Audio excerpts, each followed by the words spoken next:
Hey guys, welcome back. At Sports Guy Chris here, just checking in with everybody. Getting the videos rolling. I will be back here with daily videos, giving you guys my take in the world of college hoops, getting us ready for the NCAA Tournament next month and March Madness, of course. It is a seemingly wide open college hoops year. I think it has all of us college hoops junkies pretty excited for tournament time and how it's all going to play out. But we had a big Wednesday of action last night, and in today's video, I'd like to give you a rundown of how I see the NCAA tournament through last night's action heading into today. So, of course, we have some big games on the docket tonight as well. And, pretty much every day going forward, especially in the weekend, we'll have some big games. But let's hop right into it today. I'm going to give you my current NCAA tournament projections, what it would look like if the tournament were to start today. So, let's start right at the top with the 4-1 seeds.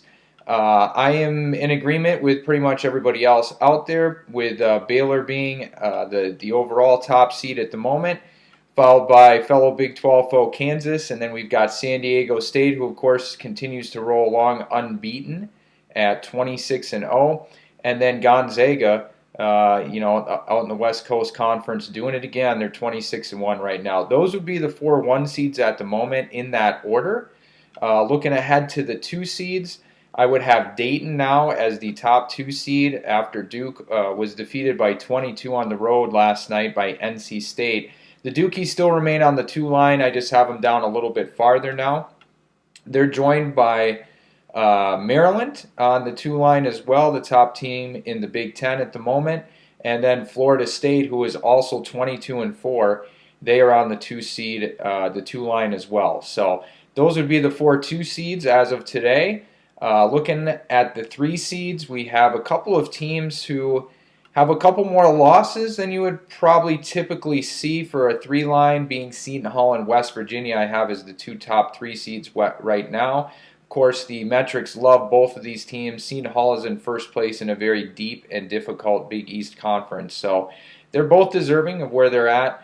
No problem if they are on a 4 line right now. I would really not have any issues with that, but I see them as the top 2-3 seeds at the moment.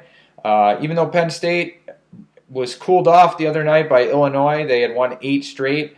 They remain on the 3 line, right behind. They're chasing Maryland right now in the Big Ten. And then Creighton, who is on a little bit of a roll lately, the Blue Jays are up to 21-6 overall, and they would be the final 3 seed.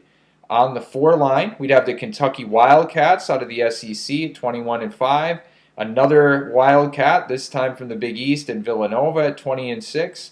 Fellow SEC team Auburn, who's 22-4, but the Tigers are stumbling a bit as of late, and all 4 of those losses have come in SEC play. So I think Auburn is still a quality team, but we don't know a lot about them. We need to see a few more quality wins. Obviously, the record is really good, but they've been stumbling a little bit as of late. But still on the 4 line with that 22-4 record. And then they're joined by Colorado, the Buffaloes, at 20-6. I have them as a 4. Most projections out there have them as a 5 right now. Again, I don't have an issue with that. I don't see much of a difference here between the 4 and the 5 seeds at the moment. Speaking of which, let's jump right into the 5s. I currently have Louisville as the top 5 seed. The two surprising losses last week dropped Louisville down a couple seed lines. Again, losing at Georgia Tech and then getting blown out at Clemson was a little bit of a surprise. So it was difficult to keep them in the top 3 or 4 range with those couple losses. Of course, they bounced back and blew out Syracuse at home last night. So it appears, they've kind of got things back on track there in Louisville. They're joined on the 5 line along with the Oregon Ducks, the Michigan State Spartans out of the Big Ten, and the Arizona Wildcats. The metrics absolutely love the Wildcats out of the Pac-12. Arizona's played a pretty difficult schedule so far. There's a lot to like out in Tucson. So I've got Arizona as a 5. They're kind of currently bouncing around the 5 and 6 lines at the moment. Marquette would be the top 6 seed at the moment out of the Big East, along with the Houston Cougars out of the American Conference. Michigan has played themselves over the last 2 weeks from seemingly out of the tournament to kind of right onto the bubble to now very much safely in. They got another big win last night at Rutgers. Rutgers just didn't lose at home this year, really, to this point. I believe they only had one loss going into that game last night at home. Michigan went in 160 to 52. The Wolverines have a plethora of non-conference wins, and now they're getting some wins in Big Ten play. They're moving right along here. They're now 8-7 overall, 8-7, excuse me, in the Big Ten, 17-9 overall, and really cruising. Watch out for Michigan. If they stay hot, this could be a team that could, do some things come next month in the tournament. So they are joined by another Big Ten team in Iowa. Hawkeyes are 18-8 right now, and with a group that's all 9-6 in Big Ten play, and they would be the final 6 seed as of right now. Moving on to the 7 line, we would have Ohio State Buckeyes. They are 7-7 in Big Ten play, 17-8 overall. They have a big conference game tonight against Iowa. Butler would be a 7 seed as well. The Bulldogs, of course, lost at the buzzer last night at Seton Hall, a game in which they hit a 3 there in the closing moments to tie it up, but were unable to get it done. A great inbounds play with just 0.6 seconds left won the game for Seton Hall. But Butler, of course, interesting team to try and kind of assess. They started the season really hot. They've really stumbled through a difficult and deep Big East. They're only 7-7 in Big East play, but 19-8 overall. So the Bulldogs would be a 7 seed right now. They're joined by Illinois. The Illini, of course, are enjoying a breakout season there in the Big Ten. They're 9-6 in the league and 17-9 overall. They just got a big win 2 nights ago at Penn State, cooling off the Nittany Lions, and that kind of helped to get them firmly in as on the 7 line. I would not have a problem with having Illinois up as a 6 as well. That was a big win the other night for them at Penn State. Then the final 7 seed would be Texas Tech. And then moving on to the 8 seeds, so you have the LSU Tigers out of the SEC, the Wisconsin Badgers. Bucky got a big win over Purdue the other night, a couple nights ago at home, 69-65. They continue to cruise along. They're 9-6 in Big Ten play, 16-10 overall. They have great metrics. Wisconsin should be safely somewhere around the 7, 8, 9 range. Rutgers joins them as an 8 seed. The Scarlet Knights have dropped back a little bit. They've cooled as of late. They're still 18-9 overall, 9-7 in the conference, and have some good wins. They're going to need to continue to win. They have a difficult closing stretch, but if they could pick up a win on the road, that would be very beneficial for them down the stretch to kind of solidify their case. So the final 8 seed at the moment would be the Rhode Island Rams out of the A10 at 19-6 overall. Rhode Island continuing to cruise along. They look pretty good. They don't really have bad losses. 2 losses to Dayton. You can't really fault them for that too much. So Rhode Island would be in out of the A10 right now. I'm seeing them comfortably as an 8 or 9 seed in most projections out there, and that is where I see the Rams as well. Moving on to the 9 line, I would have Florida, Xavier, USC out of the Pac-12, and Oklahoma currently on the 9 line. All of these teams still have some work to do. They're not necessarily 100% safe, but as of the moment right now, they are certainly sitting better than some other teams out there. Now, Oklahoma is just 6-7 in the Big 12, 16-10 overall, so I would say the Sooners are the most precarious of the 9 seeds at the moment.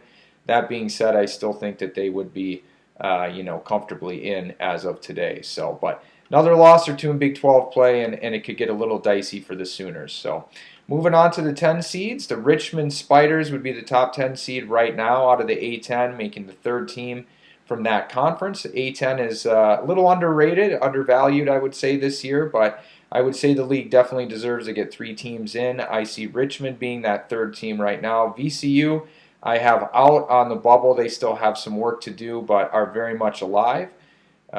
Joining Richmond on the 10 line are actually a whole plethora of mid-majors. East Tennessee State got a huge win last night over Furman in league play. East Tennessee State would have been in as an at-large. That victory put them in sole possession of first place over Furman in the league. So that has East Tennessee State currently as a 10 seed at the moment. They're joined by Northern Iowa, The Panthers are 22-4, and they are cruising along. And even if they were to stumble as well, would have a very strong at-large case to be made. They are joined by BYU. A lot of folks have the Cougars a little bit higher. I'm seeing them start to show up in the 7 or 8 line on a lot of projections out there. I still have them on the 10. I still think they're comfortably in as of the moment, but they could really use another, marquee win or two. It's tough to come across in the West Coast Conference, of course, but that being said, the metrics love BYU. They are a top 23 team in both the net and RPI. They have a top 60 strength of schedule. Cougars are looking good. They should be in as well.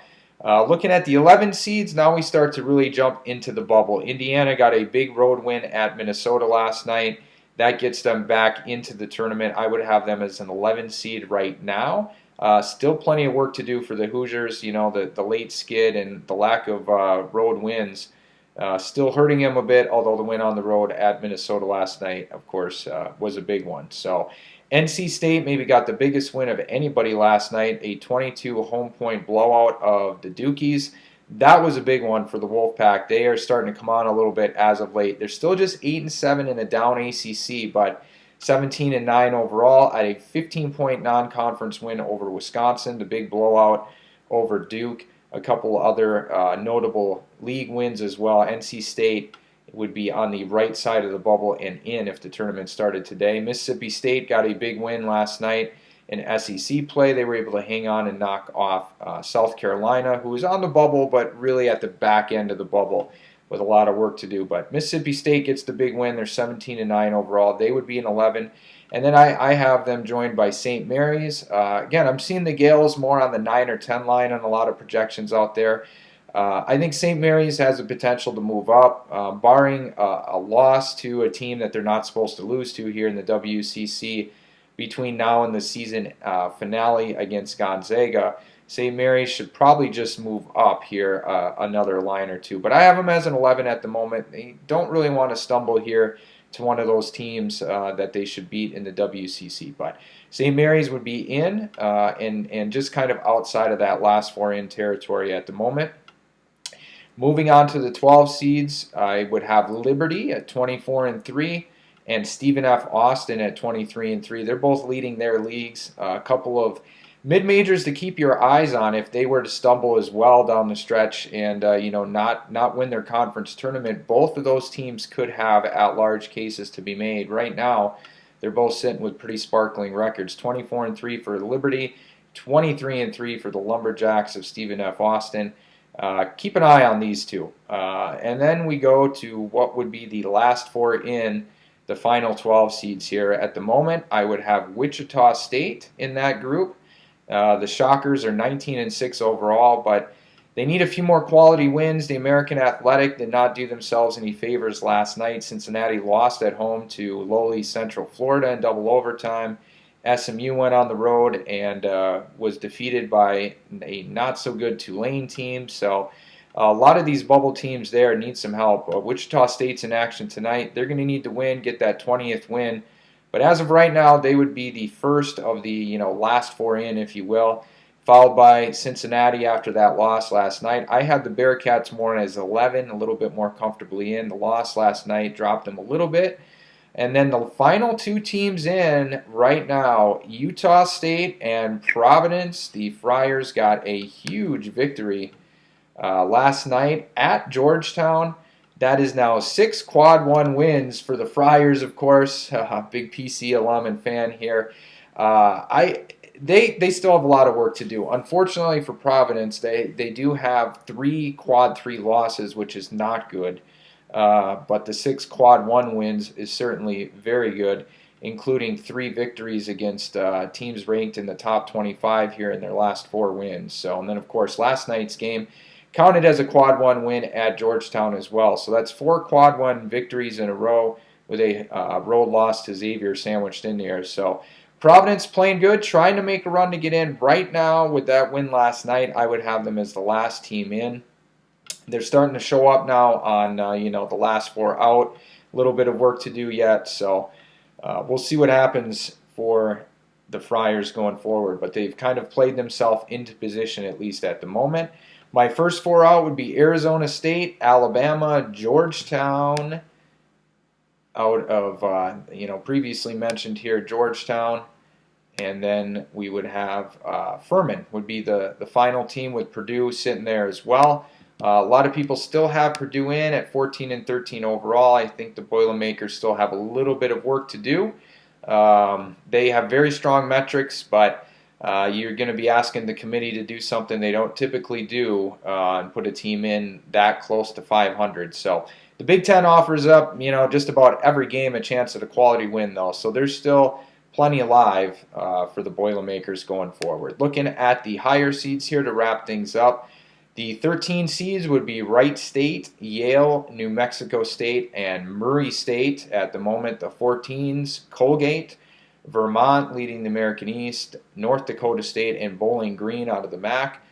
The 15 seeds, Hofstra, Winthrop, North Texas, and Little Rock. And then looking at the 16s, we would have Montana and Siena, with UC Irvine, Prairie View, Norfolk State, and Merrimack would be the 4 playing 16 seeds there to round out the back end of the field. So as of today, that is how I see the NCAA tournament. Of course, we have a whole bunch of games tonight as well as the rest of the week. This weekend will be a big one as well for bubble teams, for teams trying to move up the seed line and kind of solidify their resumes and so on. So I will be back tomorrow morning. I will have another video giving you an update on everything as it pertains to the bubble and NCAA tournament.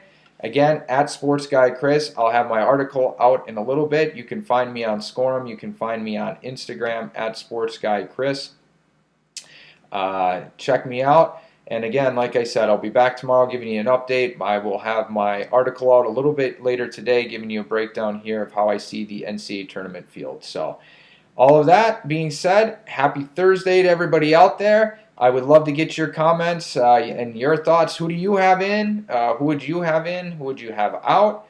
We're getting closer. All right, guys, enjoy all of the quality games later today. At Sports Guy Chris, signing off. We'll see you tomorrow.